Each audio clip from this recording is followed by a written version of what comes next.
राम और लक्ष्मण अब अयोध्या से निकल चुके हैं। क्या ताड़का कोई केवल भयावह महिला थी? क्रोध, अपमान और विकृति की जीवंत रूप थी वो। तो राम ने न धनुष देखा, न ताड़का की विशालता देखी।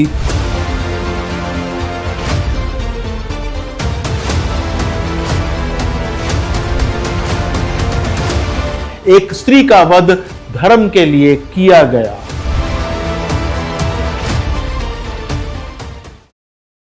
हरि अनंत हरि कथा अनंता, कहीं सुनहि बहुविधि सब संता। रामायण देख रहे हैं आप, तो आपने अब तक देखा होगा कि यह श्राप से आरंभ हुई। श्रवण कुमार की घटना कोई संयोग नहीं, वो प्रारब्ध का एक बिंब था जिसने दशरथ के भाग्य चक्र को घुमा ही दिया। जन्म से पहले का नियोजन, राम का अवतार कोई चमत्कार नहीं बल्कि एक एस्ट्रो इंजीनियर्ड मिशन था। यज्ञों के द्वारा नक्षत्रों और ग्रहों की संरचना से सदा हुआ था वो। और हां, वो कुंडलियां नहीं थी, वो थी कर्म पत्र। चारों भाइयों के जन्म कुंडलियां केवल ज्योतिषीय चार्ट नहीं थे बल्कि कर्मों की योजनाबद्ध मैपिंग थी वो। आइए अब प्रवेश करते हैं अगले चरण में। राम और लक्ष्मण अब अयोध्या से निकल चुके हैं।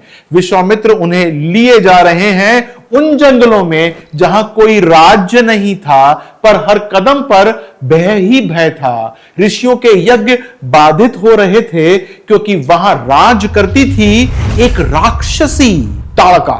लेकिन ठहरिए, क्या ताड़का कोई केवल भयावह महिला थी या वो एक प्रतीक थी, एक चेतना जो असंतुलित नारी ऊर्जा बन चुकी थी?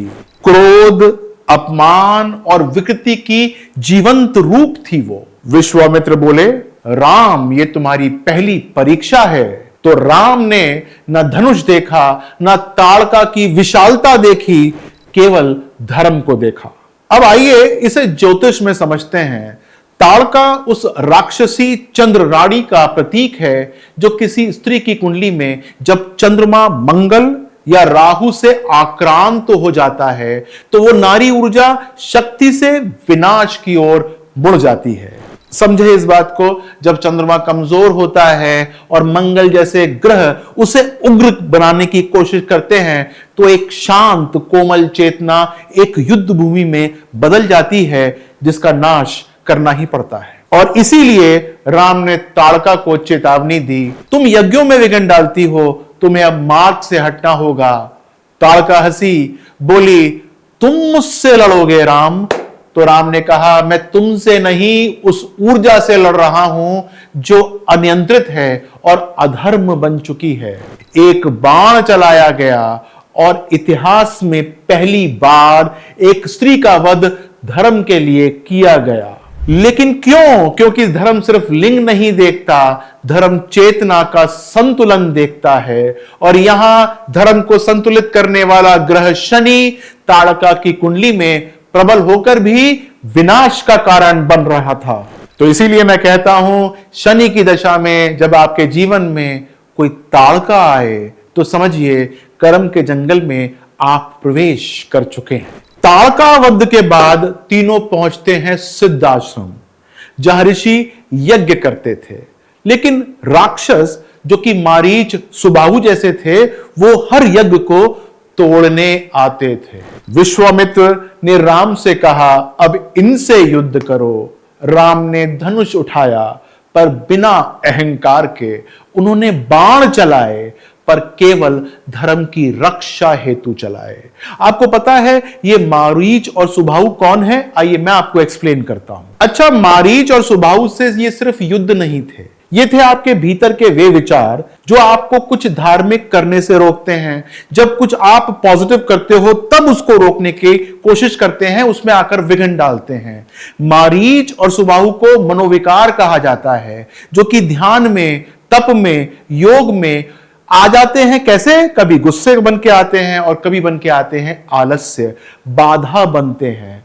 तो जैसे विश्वामित्र जी ने श्री राम से कहा कि उनसे युद्ध करो, आज की रामायण आपसे यह कहती है कि आज के मारीच और सुबाहु से आप युद्ध करिए। विश्वामित्र ने राम को दिए दिव्यास्त्र।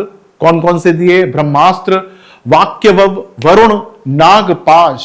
पर ध्यान दीजिएगा, ये अस्त्र सिर्फ हथियार नहीं थे, ये थे ध्यान के रूप, संयम के प्रतीक और आत्मशक्ति के ये एक घोतक थे। हर शस्त्र एक मंत्र था, हर मंत्र एक ऊर्जा का कोड था। और जैसे आज के दौर में जब आपकी कुंडली में कोई नीच का मंगल बैठा हो या मंगल पाप ग्रहों से पीड़ित हो, तो दिव्यास्त्र के रूप में मंत्र, ध्यान और तप आपके अस्त्र बनते हैं। उसी प्रकार ये सब अस्त्र थे। राम जी ने सर झुकाकर उन्हें स्वीकार किया और एक व्रत लिया, मैं इन्हें तब तक नहीं चलाऊंगा जब तक धर्म को ठेस न पहुंचे। तो भाई आज का युवा भी उसी द्वंद में है। भारी ताड़का, मारीच, सुबाहु नहीं है, वे आपके भीतर ही बैठे हुए हैं। गुस्सा जब ज्ञान को निगल जाता है वह ताड़का है। असंतुलन जब ध्यान में विघ्न डालना आरंभ कर देता है वह मारीच है। घमंड तप की जगह जब ले लेता है तो वह सुबाहु है।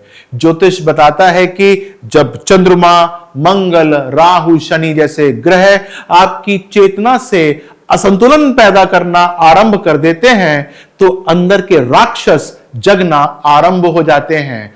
रामायण तब बाहर घटी थी, अब भीतर घटती है। और हर युग में राम वही हैं जो बिना घमंड के ध्यान पूर्वक अपने शस्त्र उठाता है। अब राक्षस मारे जा चुके हैं, यज्ञ फिर से शुरू हो गए हैं। विश्वामित्र अब राम और लक्ष्मण को लेकर जाते हैं जनकपुरी की ओर, जहां होगा एक अद्भुत स्वयंवर और वहां होगी एक स्त्री जो तप और पवित्रता की प्रतिमूर्ति होगी और वो होगी सीता। पर क्या ये सिर्फ एक विवाह है? नहीं, स्वयंवर था एक एल्गोरिथम जो पिंड, प्रकृति और ग्रहों को मिलाकर एक ऐसा बंधन की ओर ले जाता है जहां प्रेम से पहले कर्म जुड़ जाते हैं।